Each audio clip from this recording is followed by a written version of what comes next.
వస్తున్నాడు. నువ్వు ఎక్స్పెక్ట్ నువ్వే వెళ్ళు. చేతులతో ఇక్కడ మన ఇంటి తలుపులు కూడా తెరవు. నువ్వు వెళ్ళి చూడవే ప్లీజ్. Okay okay Shivani వెళ్ళిందిలే.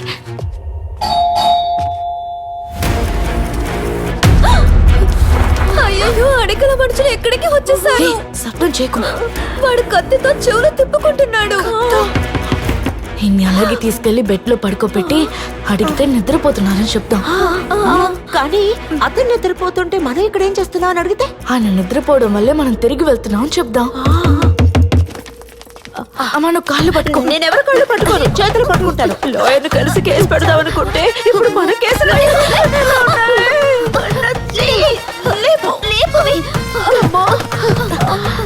కాళ్ళు పట్టుకోండి. జరగవే. ఇలా బెండ్ అవుతుంది.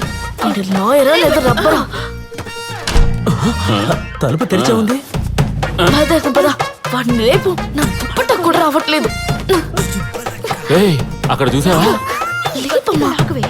తొందరగా. చూడు. తత్తా తితి తుతు తెతే తై తతౌ తౌ మమ్మా మిమి ముము మెమే మై మమౌ మౌ. ఎవన్నో తుంటి మీద కొడితే మూతి పళ్ళు రాలేయంట. మేమేం చేయలేదు.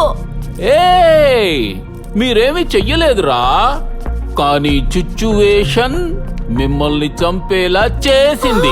ఆల్రెడీ చనిపోయారు.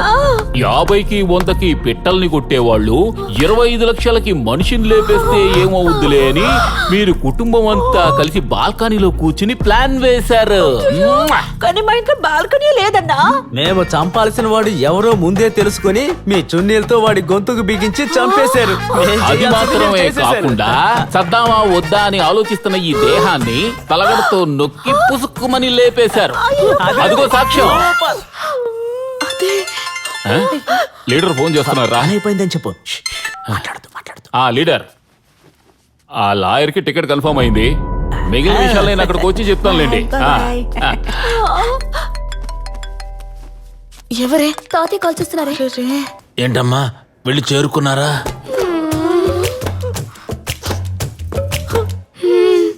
అవును, మనిషి ఎలా ఉన్నాడు? చూడ్డానికి దేవుడిలా ఉన్నాడు కదా. అవును దేవుడే తాతయ్య. ఆయనకి ఫోన్ ఇవ్వు, కాసేపు మాట్లాడతాను. కాసేపట్లో ఎలా నాన్న మాట్లాడతావు? కళ్ళు మూచి తెరిచే లోపలనే మాట్లాడతానమ్మా. నువ్వెందుకు ప్రాణాలు తీస్తున్నావు? ఇంకెవరు? నువ్వు నోరు మూసుకో. తాతయ్య ఇక్కడ సిచ్యువేషన్ సిగ్నల్ సరిగ్గా లేదు. నేను మళ్ళీ చేస్తాను. ఎవరు? ఇదిగో సార్. నువ్వేంటి ఇష్టానికి లోపలికి వచ్చేస్తావు? అది తలుపు తెరిచి ఉంది మేడం. తెరిస్తుంటే నీ ఇష్టానికి లోపలికి వస్తావా? Sorry madam. సార్ లేరా? లేరు. లేరంటే పోయారు. పోయారా? బాత్రూమ్ కి వెళ్ళారు. ఇప్పుడేంటి? ఆల్ అవుట్ అడిగారు. మనిషే అవుట్, ఆయన కాల్ అవుటా? సరే బయలుదేరు. మేడం ఊదు కూడా కొంతమన్నారు. మంచిది, అంత తెలిసి ఆర్డర్ చేస్తుంటున్నారు.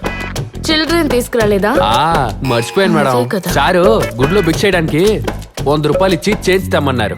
రూపాయి కన్నుగా మార్చేశాను ఓకే, మేడం. నువ్వు బయలుదేరు. సారు పాలు అడిగారు. పాలు ఈ రోజు వద్దులే, మేడం, రేపు. సారు మీరు మంచి మూడ్ లో నువ్వు ఉన్నారు. వెళ్ళరా. హలో సార్ చెక్అవుట్ చేస్తానంటున్నారు. ఇంకా హాఫ్ అన్ అవరే ఉంది. So hello hello.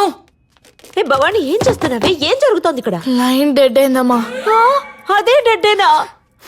పోంగుడ్రు నీకు హాఫ్ అన్ అవర్ లో చెక్అవుట్ చేయాలి. చెక్అవుటా? అతనే చెక్అవుట్ అయిపోయాడుగా. ఇంకో అరగంటలో రూమ్ చెక్అవుట్ చేయకపోతే ఈ రూమ్ కి చివరిగా మనం వచ్చినందుకు పోలీసుల దగ్గర ఇరుక్కుంటాం. మనం ఇక్కడుంటేనే ఇరుక్కుంటాం.